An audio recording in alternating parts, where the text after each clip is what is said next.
Selamat malam. Assalamualaikum warahmatullahi wabarakatuh. Berjumpa kembali dengan Budi Raharjo di Padepokan Budi Raharjo. Kita selalu mulai dengan ngopi dulu. Bismillah. Sedap. Kopinya ini kali ini dari tim Hortons, kopi dari Kanada. Meskipun ini kayaknya Kolombia harusnya ya. Roasting di Kanada. Asli, kopinya enak. Mari kita bahas soal ransomware ya. Jadi ini sebetulnya adalah bagian dari materi presentasi saya beberapa waktu yang lalu, beberapa hari yang lalu. Saya tidak akan menceritakannya semuanya karena itu butuh waktu setidaknya 1 jam. Jadi kita akan cerita tentang salah satu bagian dari ransomware aja gitu ya. Saya mau cerita tentang, ini aja deh kalau gitu. Saya siapkan dulu ya presentasinya sebentar. Saya jadikan gini. Baik, jadi apa itu sebetulnya ransomware? Nah, ransomware ini merupakan bagian dari malicious software. Nah, malicious software itu apa? Jadi malicious software ini adalah kumpulan. Sebenarnya itu sebenarnya malicious software itu ya. Malicious software itu adalah software yang bersifat malicious. Malicious itu mempunyai intensi atau mempunyai itikat buruk. Jadi ini adalah software yang memiliki itikat buruk. Nah, ini adalah yang kita sebut adalah malicious software. Malicious software itu ada macam-macam ya.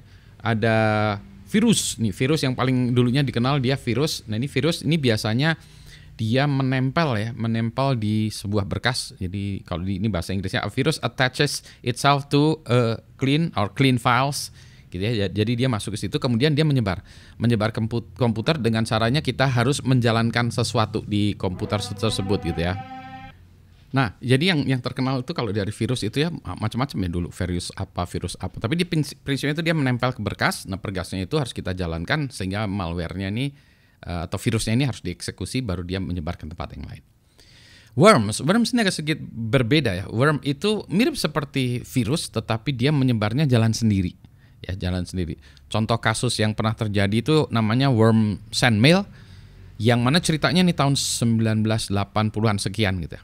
Jadi ini di masa itu komputer-komputer tuh terhubungnya di internet itu dengan menggunakan program email atau program MTA yang namanya sendmail. Sendmail inilah yang mengirimkan berkas-berkas atau email-email kemana-mana. Nah, ada waktu itu ada fitur sendmail yang namanya wizard atau debug, saya lupa ya. Ini udah pernah saya bahas sebelumnya.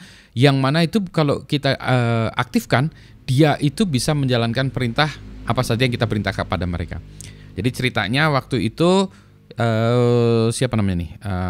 RTM, Robert Tapan Morris ya. Dia waktu itu dia membuat sebuah aplikasi, bukan aplikasi ya, script ya, worm, yang mana dia si programnya ini dia melihat directory seorang user, misalnya dilihat itu ada phone booknya, misalnya .forward files dan lain sebagainya, email-email yang sebelumnya ya, dia lihat. Nah, untuk setiap email yang dia ketahui si wormnya ini mempaket dirinya sendiri, melakukan tar ya, terus dia kompres ya, tar dikompres, kemudian dia mengirimkan ke dituju. Nah, dituju sampai email yang dituju, dia lihat ini ada sendmail, terus dia minta tolong sendmail, tolong ekstrak file ini, taruh di sebuah directory, compile, kemudian compile-nya dijalankan. Nah, dia jalankan, dia melihat email directory lagi, kemudian dia mempaket dirinya sendiri, jalan lagi, jadi gitu. Jadi si worm ini jalan-jalan ngabisin bandwidth internet, ya gitu. Jadi ini sebetulnya dia itu tidak perlu nempel kepada sebuah host file, tetapi dia dieksekusi kemana-mana, jalan-jalan sendiri. Worm ya. Nah, kalau Trojan ini mirip seperti Trojan Horse zaman perang zaman dahulu ya, yang mana ini adalah sebuah program yang kita sisipkan ke komputer orang, kemudian komputer orang ini bisa kita kendalikan dari jarak jauh. Nah, ini Trojan Horse gitu ya. Jadi kalau Anda kena Trojan Horse ini Anda diminta, tapi ini tetap harus menjalankan sesuatu ya, dan sesuatu sehingga Trojannya itu terinstall, terpasang di sistem Anda, kemudian dia baru kita bisa kendalikan dari jarak jauh. Nah, ini bisa menginfeksikan komputer, handphone sehingga bisa diambil alih dari jauh. Ransomware. Nah, ini dia ya. Ransomware ini yang mulai dia pada awalnya dia ransomware ini itu melakukan enkripsi file-file di komputer target ya. Mengenkripsi itu mempassword lah ceritanya. Dia semua file-file yang dia temui, dia password, dia encrypt, kemudian passwordnya dia sembunyikan, dia buat ransom, ancaman, ya, pemerasan. Itu dia bilang, kalau Anda ingin membuka file Anda, berkas Anda, maka kirimkan uang $300 melalui Bitcoin alamat ini misalnya gitu. Kalau kita ngirim, katanya nanti kita dapat kuncinya baru kita bisa buka lagi. Nah, ransomware ini sebetulnya awal-awalnya hanya itu saja, tetapi nanti variasinya bisa berbeda-beda. Nanti kita lihat ya, kalau nggak salah ini ada variasinya yang melakukan exfiltration dulu, mengirim data keluar. Tapi pada prinsipnya si ransomware itu minta duit lah ya. Dengan cara mematikan file-file kita, mematikan layanan. Kalau komputer-komputer kita nggak bisa dibuka kan filenya, komputernya juga mampus ya, nggak bisa diapa-apain. Nah itu dia minta duit dulu ya untuk menjalankannya. Kalau dulu yang terkenal tuh WannaCry, begitu kita komputer dinyalakan, dia keluar tag.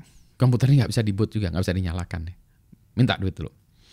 Spyware. Nah, spyware ini beda. Kalau spyware ini kerjanya adalah ngintip kegiatan kita. Mungkin dia ya bisa dikatakan bahaya atau enggak, dia ngintip kegiatan kita.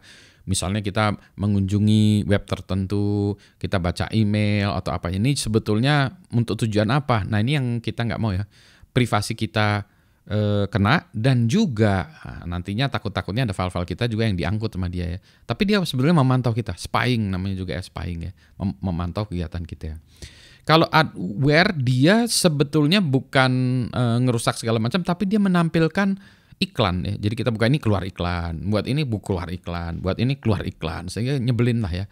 Bukan hanya nyebelin, ngabisin waktu, ngabisin bandwidth, ngabisin resources kita ya, sumber daya computing kita. Tapi yang utamanya tuh sebetulnya ngabisin waktu kita ya, sehingga kita juga mau buka ini keluar iklan, baca dulu iklan, nggak bisa diklik-klik gitu. Jadi dia itu ya, adware gitu.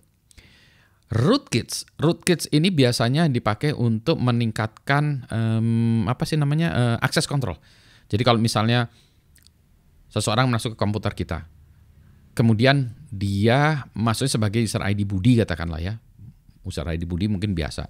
Nah, si rootkit itu ditargetkan supaya dia bisa naik dari sekedar Budi menjadi admin, menjadi root, sehingga dia bisa naik ya kendalinya, sehingga dia bisa membuat acak-acak gitu ya.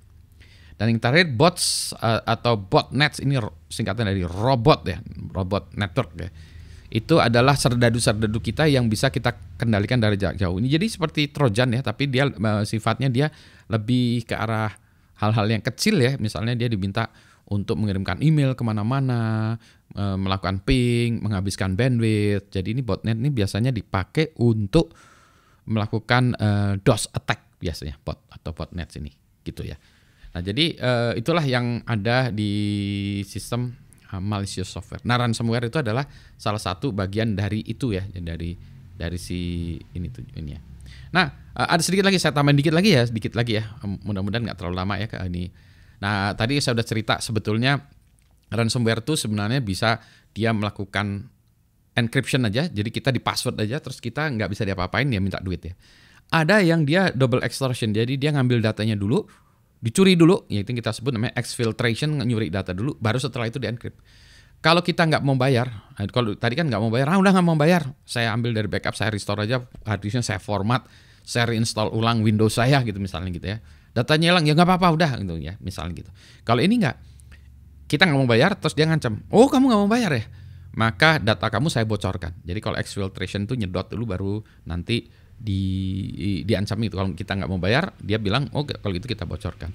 Ada triple extortion. Nah bukan hanya ngebocorin datanya aja, tapi dia ngabisin bandwidth kita. Tadi ya kita nggak mau bayar, oke, nggak mau bayar, datanya dibocorin, biarin aja lah, datanya juga nggak penting-penting amat. Oh ya udah, kalau gitu komputer kamu saya jadikan botnet atau saya bandwidthnya saya hancurin. Itu kayak orang ya mau nyuri di rumah itu, mau nyuri kita kasih pagar, kasih, oh nggak bisa nyuri ya, oh udah kalau gitu rumahnya tak bakar aja. Jadi kayak gitu ya. Quadruple, nah quadruple ini seperti yang di atas tadi, tetapi dia ngancamnya pihak lain. Jadi misalnya ini dulu yang kejadian itu, misalnya ada sebuah pabrik ya, pabrik ini dia dipakai untuk oleh Apple untuk membuat produknya. Dia kena ransomware. Nah dia ngancam sama pabriknya ini di-ignore lah ya, biarin aja lah, ini kita buat ini restart lagi. Oh kalau gitu saya ngancam kepada klien kamu, dia ngancamnya ke Apple. Ngancam Apple ini kamu kalau kasih tahu tuh ya si itu, kalau dia nggak mau bayar, data kamu yang di sana tak bocorin gitu ya. Nah, ini ada yang jarang, encryptionless ransomware ini hanya nyolong data kemudian dia ngancam-ngancam. Sebenarnya data kita masih ada ya, masih ada bisa jalan, tapi dia cuma ngancem-ngancem aja gitu, ngancem-ngancem bahwa, hey, kamu kalau nggak membaca datanya saya bocorin ya. Jadi dia nyuri data, tapi dia tidak melakukan encryption. Jadi kita sebenarnya masih bisa jalan, cuma data kita dibocorkan. Itulah sedikit tentang ransomware. Kenapa kita pengen tahu gini ya? Karena itu nanti bagusnya untuk menanganinya. Kita kan harus tahu dulu ini jenisnya apa ya. Nanti penanganannya sesuai dengan jenis dari ransomware tersebut. Ini ngopinya, aduh, kok aduh ya, enak kali ini ya. Sedap nih. Memang alhamdulillah di Indonesia itu kita banyak kopi. Meskipun ini kopinya dari Kanada ya, bukan dari Indonesia, tapi nggak apa-apa lah ya. Kita sebut aja kopi yang ada di Indonesia ini enak banget ya gitu. Nah ini dia ya. Jadi yang penting semuanya sehat semua ya di sana. Selamat malam. Assalamualaikum warahmatullahi wabarakatuh. Ini asik juga ya. Sebentar ya saya habisin dulu ya. Assalamualaikum.